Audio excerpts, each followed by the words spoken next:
और मैं श्रुति।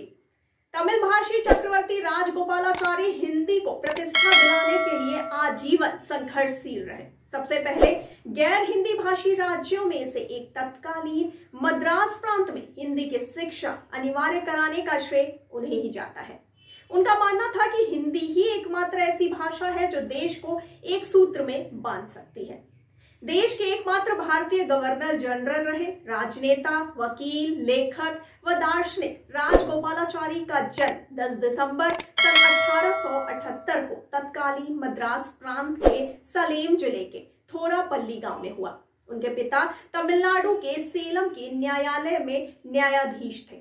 लॉ की पढ़ाई पूरी करते ही सन 1897 में राजगोपालाचार्य ने आलामेलू मंगमा से शादी की। जिस समय उन्होंने लॉ की पढ़ाई पूरी की, उस समय किसी भी नए वकील को अपने से वरिष्ठ वकील के साथ कुछ समय काम करना पड़ता था, पर उन्होंने यह परंपरा तोड़कर अकेले ही मुकदमा लड़ना शुरू किया। सभी पुराने वकीलों की आशा के विपरीत उनकी वकालत न केवल चली बल्कि चमकी भी। राजा जी, यह नाम उनको महात्मा गांधी ने दिया था। राजा जी के राजनीति में आने की वजह गांधी जी ही थे। गांधी जी के असहयोग आंदोलन का उन पर इतना बड़ा असर हुआ कि उन्होंने अपनी जमी जमाई वकालत तक छोड़ दी और खादी पहनने लगे। गांधी जी के वो बहुत करीब थे। अक्सर उन्हें जब गंभीर मामलों पर कोई सलाह लेनी होती थी तो अक्सर राजा जी ही याद आते थे।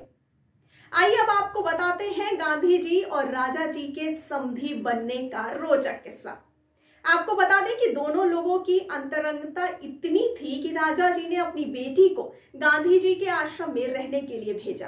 राजा जी की बेटी लक्ष्मी जब बरधम के आश्रम में रह रही थी, तभी उनके और गांधी जी के छोटे बेटे देवदास के बीच प्यार हो गया। देवदास तब 28 साल के थे और लक्ष्मी 15 वर्ष की।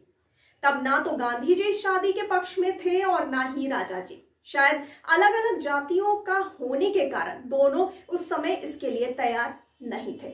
उन्होंने देवदास के साथ एक बहुत कठिन शर्त रखी कि वो 5 साल तक लक्ष्मी से अलग रहे। अगर तब भी दोनों का एक दूसरे के प्रति प्यार कायम रहेगा तो शादी कर दी जाएगी। ऐसा ही हुआ। फिर दोनों की शादी हो गई। इस तरह राजा जी और गांधी जी आपस में समधी बन गए। आपको बता दें कि चक्रवर्ती राजगोपालाचार्य ने राजनीतिक समस्याओं के अतिरिक्त धार्मिक तथा सांस्कृतिक विषयों पर भी साधिकार कलम चलाई। गीता, रामायण और महाभारत के अनुवादक भी वो रहे और अपने ढंग से उन्होंने अनुवाद किया। साहित्य अकादमी ने उन्हें उनकी पुस्तक चक्रवर्ती थिरुमंगम पर सम्मानित किया। उन्होंने कुछ दिनों तक महात्मा गांधी के यंग इंडिया का संपादन कर इस क्षेत्र में भी अपनी प्रतिभा प्रदर्शित की थी। आपको बता दें कि गांधी के विचारों के पक्षधर लेकिन नेहरू के विचारों का राजा जी ने किया विरोध। जी हाँ, सही सुना आपने। आपको बता दें कि आजादी के बाद बदले हुए राजनीतिक परिवेश में उन्होंने कांग्रेस का साथ छोड़ एक अलग पार्टी बनाना ही सही समझा और साल 1959 में उन्होंने स्वतंत्रता पार्टी का गठन किया। इस पार्टी ने नेहरू की विचारधारा का विरोध किया। हालांकि इस पार्टी को सन 1962 के लोकसभा चुनाव में खास सफलता नहीं मिली, पर फिर भी इस पार्टी ने कांग्रेस के अंदर खलबली जरूर पैदा कर दी थी। और आइए अब जानते हैं राजा जी के सम्मान और पुरस्कार के बारे में। वर्ष 1954 में भारतीय राजनीति के चाणक्य कहे जाने वाले राजा जी को भारत रत्न से सम्मानित किया गया। जो गहराई और तीखापन उनके बुद्धि चातुर्य में था, वही उनकी लेखनी में भी था। वे तमिल और अंग्रेजी के बहुत अच्छे लेखक थे। गीता और उपनिषदों पर उनकी टीकाएं प्रसिद्ध हैं। चक्रवर्ती थिरुमंगम पर साहित्य अकादमी द्वारा पुरस्कृत उन्हें किया गया।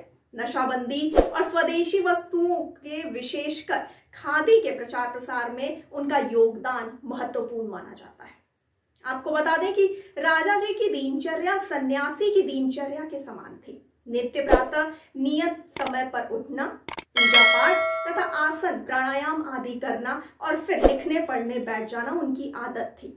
अपनी वेशभूषा से भारतीयता के दर्शन कराने वाले इस महापुरुष का 28 दिसंबर सन 1972 को देहांत हो गया।